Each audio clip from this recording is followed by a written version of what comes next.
r/pro revenge. Posted by user, deleted, pro divorce. Throwaway as this might not make me very popular, even in pro revenge. This all happened to me a few years ago. I told a friend the story of my divorce and I was told to share. Started a few years ago. I thought we were happy. We were your usual suburban professional couple. Financially secure, healthy, good sex life, 2 kids, 14 female and 9 male at the time. I thought we had a healthy social life. We were going through one of your typical married couple rough patches. Both of us were working long hours, not spending enough time together. We were going through some developmental problems with my son, and tensions in the house were running a little high. I noticed that she was spending a lot more time on her phone texting with her girlfriends. I didn't think much of it. I started making a much more concerted effort to get out of work when I could, help around the house, and be more emotionally available, but over the course of a few weeks, the gulf just kept getting wider. I ended up accidentally finding some messages when I charged up an old iPad for my son to use. Her Facebook Messenger was still logged in, and there were a lot of highly questionable messages with a guy from her hometown, who I will call Jim Bob Cooter or JBC for short. The messages weren't completely inappropriate, but I could tell there were quite a few missing based on the times and context of the messages. I made a mental note to keep an eye on this and went about trying to fix things up. The next day, after I took the day off to knock out some projects that I thought would make her happy, and left her some sweet notes reminding her how much I appreciated her, she was once again in the corner of the living room, texting her girlfriends. I took the boys' iPad to the office, opened up Facebook Messenger, and watched in real time as my wife tore me down. Her and JBC were making fun of me. All of my flaws, insecurities and secrets I entrusted to my partner were now fodder for her and JBC. Not only that, but while there wasn't outright sexting, there was a sexual undertone to the whole conversation, especially when she was bashing my performance in the sack. I managed to take some screenshots, but missed a good bit of the messages, because as the conversation was unfolding she was deleting them. I wasn't emotionally capable of confronting her. I stayed in the office until she was asleep and had a couple of drinks. I took off the next day and spent some time soul searching, drinking and trying to figure out what to do. The wife came home and wanted to know what was wrong, and I just coped out and told her I had a bad day. A couple of minutes later I was watching the iPad as the train wreck kept unfolding. So begins a couple of solid weeks of taking screenshots, drinking and detaching myself from the relationship. I knew there was no going back from this. The messages were now overtly sexual with my wife completely into it, and JBC was sprinkling in, "I love yous." I consulted a lawyer and got my options, and started moving forward. Here's where everything got absolutely surreal. Watching the messages I found out JBC was coming to town to spend a weekend of quality time with my wife in a pretty nice hotel. I was missing a good bit of the info. They must have had a phone conversation about it at some point, but I was able to infer enough to get the when and where. Sure as shit, the next day the wife is buttering me up, and wanting to take a spa weekend with the girls to relax, and when she gets back we can really focus on our marriage. I go with it all the way. It's the greatest idea she's ever had, and I'll do anything to get us back on track. I get with the lawyer and have him draft a strong separation agreement, stating that she would move out, she would get weekend visitation, no child support in the interim until the divorce is final. Then I sit through the most agonizing 2 weeks of my life. After all, most of my feelings for her are completely gone, and I'm just seething with anger, like I've never felt before. D-Day arrives. I take the day off work. I withdraw half of any money, in any accounts we are joint on, leave her half alone. I had already redirected my paycheck to a new bank. I close our money market account, and get a cashier's check for her half, and deposit my half in my new account. I stop at Office Max and print out about 75 pages of Facebook Messenger screenshots, and I kill time because I don't want to be at home. She texts me that she's taking off and that she loves me. I tell her to have fun. I show up at the hotel at about 8:30 and call the wife's phone from the lobby. It goes straight to voicemail. They are probably already at it, whatever. I walk up to the front desk and ask if I can use the phone to be connected to JBC's room. It rings 3 times and he picks up. Hello. JBC, can you send my wife down to the lobby, please?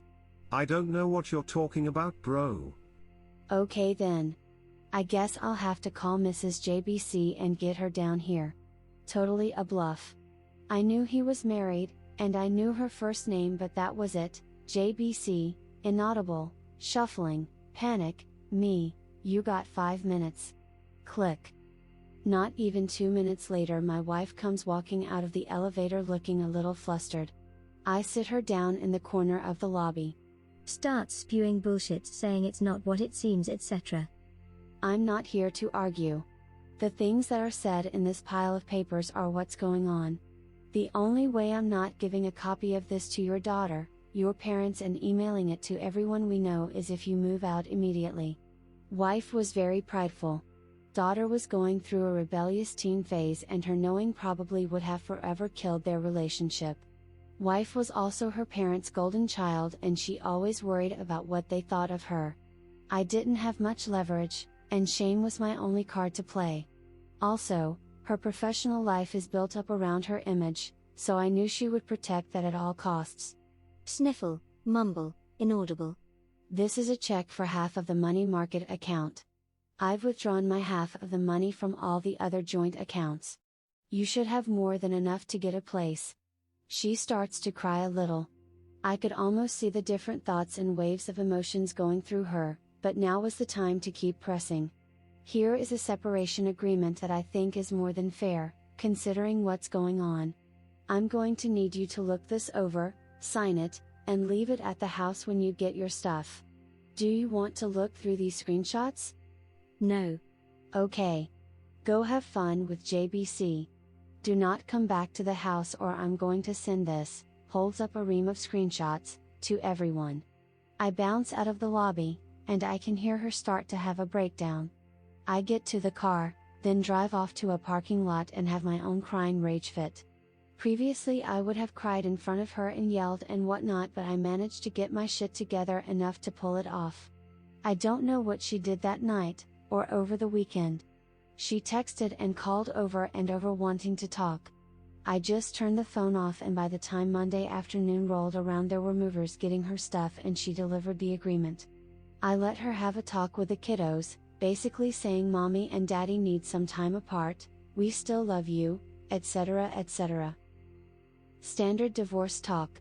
After a week she wants to have a real talk for the first time. I oblige her because I've already got my shit together and I've got an idea of what I want, but I should hear her out. She's so sorry. She wants another chance. She wants her family back. She'll do anything. She's on her knees crying into my lap. I have no intention of ever taking her back. I tell her she needs to set up marriage counseling on her own, at a time that works for me. I tell her that I can't live with her, but she should be around the children to try to maintain a relationship with them. So starts our new normal, of her coming over the house, cooking and having dinner with the kids 3 nights a week. She always saved me a plate, I made myself scarce, her cleaning the house, and doing the kids' laundry, then heading back to her place. We went to counseling. It consisted of her working through her issues, with the therapist trying to figure out why she did it, her begging for forgiveness, and me stoically playing the victim. I was never going to give her another chance. All I wanted to do was kill time, establish myself as the primary caregiver to the kids, and establish her as not having residency in the house. After a few months, I go to my own therapist and get diagnosed with depression and PTSD. I ask my work if it's possible to go to part-time for the foreseeable future to deal with personal issues, and it's no big deal. After 6 months of therapy, I told her that I couldn't forgive her right now and that I wanted an amicable divorce, but she is still the love of my life and maybe someday we could give it another try. She was devastated, but agreed to the divorce if I promised to try again someday. Once the divorce was filed, I needed the kids to want to stay with me. I left a Google search for, "How to survive your wife's infidelity upon the shared PC at home," and I left some printed out infidelity articles not so hidden in the kitchen. My daughter found them and came to me crying. I told her she wasn't supposed to find those, that mom made a mistake, that mom still loves her, and that I would always be here for her. My daughter, who used to hold my wife in such high regard, now wouldn't talk to her without screaming, and it crushed her. Not surprisingly, when the court needed statements from the kids a few months later, little brother followed big sister's lead, and they both wanted to stay with dad in the house they grew up in. When the divorce was finalized, I got the house, had to buy out some of her equity, but that's okay. I got primary custody of the kids. I got awarded generous child support, due to the difference in our incomes, due to me working part-time. Now for the last 2 years, I've gotten to live in the house with my kids, work part-time, get the now ex to subsidize it for me, and when she takes the kids over the weekends, I get to have my fun with Tinderellas and some FWBs I've cultivated. In the eyes of my kids, I'm the patron saint of fatherhood for taking the high road and always being there. In the eyes of my ex, I'm the one that got away that she will always pine for, and I get the bonus of having her come over for intimacy whenever I want it by dangling that carrot of maybe getting back together. But that is never going to happen. TLDR, got divorced and it worked out. If you like this story, press the like button, and leave a comment below. You can upvote this story by pressing the link in the description. If you want to hear more stories, hit the subscribe button, and press the bell icon to be alerted when a new video is posted.